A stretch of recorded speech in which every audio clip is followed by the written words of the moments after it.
जातीय जनगणना की जिस रिपोर्ट पर बिहार में बवाल मचा हुआ है, राज्य सरकार ने रिपोर्ट में जो आंकड़े जारी किए थे, उस आंकड़े पर बिहार में महाभारत छिड़ी हुई है।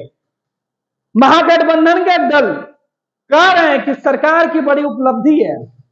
लालू नीतीश तो सीधे तौर पे कह रहे हैं कि कई सालों की जो मेहनत थी अब निकलकर सामने आई। तो भाजपा इस पर सवाल उठा रही है। जातीय जनगणना के मुद्दे पर रिपोर्ट जब सार्वजनिक की गई तो इस मामले पर सुप्रीम कोर्ट के दरवाजा खटखटाया गया। सुप्रीम कोर्ट में गुहार लगाई गई कि सरकार ने कोर्ट के आदेशों की अवहेलना करते हुए रिपोर्ट सार्वजनिक कर दी है। इस पूरे मामले पर सुनवाई हुई। सुनवाई के दौरान शुक्रवार को सुप्रीम कोर्ट ने सीधे तौर पे बड़ा झटका दे दिया उन लोगों को जो जातीय जनगणना की रिपोर्ट सार्वजनिक होने पर आपत्ति जाहिर कर रहे थे। सुप्रीम कोर्ट ने सीधे तौर पे कहा, सुप्रीम कोर्ट की बेंच सुनवाई के दौरान ने कहा कि किसी भी राज्य को नीति निर्धारण करने से नहीं रोका जा सकता है। उन्होंने कहा कि राज्य सरकार यह बताए कि जातिगत जनगणना के आंकड़े क्यों जाहिर किए गए थे। आंशिक तौर पर बातचीत में जो सुनवाई हुई थी, उस सुनवाई में राज्य सरकार के वकील की तरफ से यह दलीलें दी गई थी कि सुप्रीम कोर्ट या न्यायालय के किसी भी फैसले में इस बात का उल्लेख नहीं किया गया था कि आंकड़े सार्वजनिक नहीं करना है।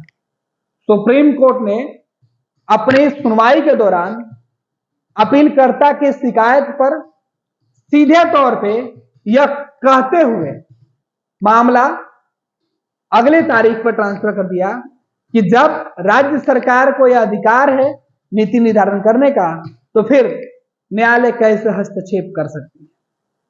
उन्होंने कहा कि अगली सुनवाई पर इस मामले को विस्तार से सुना जाएगा, लेकिन बिहार के इस जातीय जनगणना की जो बवाल है वो सुप्रीम कोर्ट में इसलिए पहुंची थी क्योंकि मुख्यमंत्री नीतीश कुमार, तेजस्वी यादव, लालू प्रसाद यादव और महागठबंधन के तमाम जो दल थे वो इस बात की क्रेडिट ले रहे थे कि उनकी सरकार ने केंद्र सरकार के इनकार के बाद बिहार में जातिगत जनगणना करवाई और इस गणना की जो रिपोर्ट है वो भी सार्वजनिक कर दी और इसमें जातियों का आंकड़ा बताया गया। फिर मामला सुप्रीम कोर्ट पहुंचा था।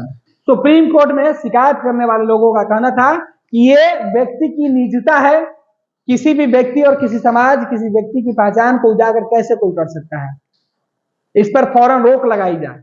जातीय जनगणना की रिपोर्ट पे रोक लगाने की मांग के लिए याचिका में शिकायत की गई थी। हालांकि पहले से मामला न्यायालय में चल रहा था। याचिकाकर्ता ने कहा कि आखिर जब मामला न्यायालय के अधीन है फिर किस तरीके से राज्य सरकार ने इसकी जो रिपोर्ट है वो जारी कर दी। इस पूरे मामले पर राज्य सरकार के जो अधिवक्ता उन्होंने सीधे तौर पे कहा कि कहीं भी यह मेंशन नहीं था कि हमें रिपोर्ट जारी नहीं करना। अगली सुनवाई में अब आगे क्या कुछ होता है देखना होगा। फिलहाल लालू प्रसाद यादव, नीतीश कुमार, तेजस्वी यादव और बिहार की महागठबंधन सरकार को बड़ी राहत मिलती हुई दिखाई पड़ रही है। सुप्रीम कोर्ट की इस टिप्पणी के बाद जहां जो शिकायतकर्ता थे उनको झटका लगा, रिपोर्ट पर रोक नहीं लगेगी। फिलहाल सुप्रीम कोर्ट ने जिस तरीके से फैसले दिए हैं, जो टिप्पणी की है, उससे साफ होता है कि फिलहाल जातिगत जनगणना के जो रिपोर्ट जारी की गई थी इस पर कोई भी रोक फिलहाल सुप्रीम कोर्ट लगाने नहीं जा रहा और ये राज्य सरकार के लिए बड़ी खबर, बड़ी राहत है। इस पूरे मामले की सुनवाई अब अगले तारीख पर होगी। उस वक्त देखना होगा कि आखिर न्यायालय का फैसला किस तरीके से आता है। नमस्कार, मैं हूँ आपकी शिल्पा शिंदे। कैसन बा? ठीक बा? जी हाँ, मैं 26 नवंबर को Purnia Bihar panorama star season 6 के प्रोग्राम में आ रही हूँ। सही पकड़े हैं। पैनोरमा ग्रुप के निर्देशक श्री संजय मिश्रा जी का धन्यवाद करना चाहूँगी। तो ई होम्स पैनोरमा में शाम को 7 बजे मिलते हैं। तब तक अपना ख्याल रखना, मेरा इंतजार करना। ये लो मुंह मीठा करो, आज मैंने अपना जॉब छोड़ दिया। अब हम पूर्णिया वापस जाएंगे। जॉब छोड़ दिया है? मतलब ये घर कैसे चलेगा? हम करेंगे क्या और माँ बाबूजी क्या बोलेंगे? इसलिए मैं एक और मिठाई का डब्बा लाया। अपने बिजनेस के लिए लोन अप्रूव हो गया।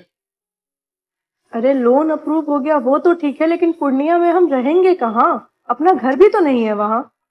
इसलिए तो एक और मिठाई का डब्बा अलग से लाया हूं।